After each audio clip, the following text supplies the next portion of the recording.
My name is Clifford Flaxenhair from Bozeman, Montana.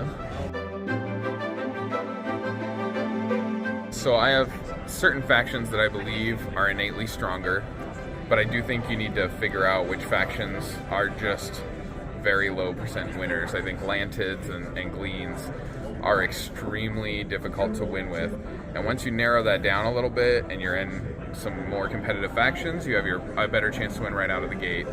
The other thing that you need to do is that people go for the public goals too hard, and it seems weird because they're worth a lot of points, right? 18 twice. If you can get that in 36, the guy who got second in our match, and it was such a good game, he got both public goals. But for me to beat him would have cost me more points than it was worth to beat him. Like, getting second on him was only a 6-point difference. And so you think to yourself, man, if I can get 18, it's huge. But when you really figure it out that it's only 3 to tie or 6 to, that's a very small amount by an end game score where you're probably shooting for 180 to 220. And so that's probably the biggest mistake I see people make is there. And then also on the last turn, people go crazy trying to make like a last federation when it's not an end game goal or it doesn't take points away from anybody else. And you spend more in resource costs because those, building a mine costs minimum 2 money and an ore. You're probably not building on your home planet in the last turn, but you're spending a point to build a mine. So that mine has to do something for you because those resources are already worth a point.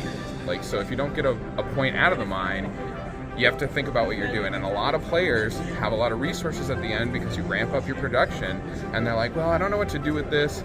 First of all, you should have a plan, know where you're going and what you're trying to do. But don't just build things because you have the money to do it, right? It should have a goal. And if you're starting a federation from scratch on the last turn and building some federation is an in-game score, you're probably losing points. The other huge thing that I think with Gaia Project is super important is really, really paying attention to the advanced tech tiles, where they come out, and you should know when you're drafting your faction which one or ones you're going for already and what your faction synergizes with. Our final had, when you pass, get 3 points per federation token that you have. For Ivets, who make a lot of federations and love to go up on the green cube track, and that's where that was, that made a huge difference in his score. If he could have gotten that earlier, he would have been really close to winning. So know where you're going to go for advanced tech tiles. And then the last one, and what won me the final, is see where your opponents are getting points and where it's efficient for you to take them. In our final, I took the advanced tech on the track where everybody was going to be up, and I got up to Lost Planet, which took points away from everyone else. And I didn't need the Lost Planet.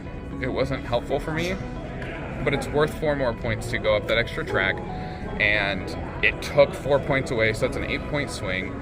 And other people had the Lost Planet in their plans. They were factoring that in as something they were going to use, so as soon as it became available that I could snake it, I took it, because the other places where I was going to go was the income track top. Well, that's not good until the last turn anyway, and I was going to take the advanced tech there, and no one was fighting me for it, so I didn't need to wait. And I specifically got 2 federations because the federations were worth extra when we scored them, so I had to get those done. And then I had the goal to go up, and actually ITARs, when they spent their 4 purple chips to go up on a track, and they went up on that track, I was like, oh my god, he's going to cut me off, he's going to be 1 ahead of me just because of that Gaia move. And then fortunately, he prioritized something else, and I was able to make up that turn. Board Game Arena is super helpful. Playing on there, it's good communities. They are long games, so make sure you put your time aside to play for 3 or 4 hours. And I find it helpful even to play 3-player games. Like, even if you're planning to play some 4-player, if you're interested in playing some Tournament Gaia, whatever it is, the 3-player games just help you learn the factions and learn the basics, and then you can get into deeper and deeper strategy for each one from there.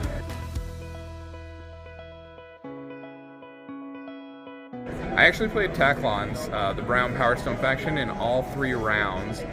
Interestingly, they kept track during the tournament of all the factions that got played. Almost every faction got played, which was crazy to me. And Taclons went 5 for 5. I won 3, and then the other 2 Taclon players went 2 for 2, which is just nuts. I felt really comfortable with them, so I picked them with a worse board than some of the other factions, just because I felt really strong about how I could use them.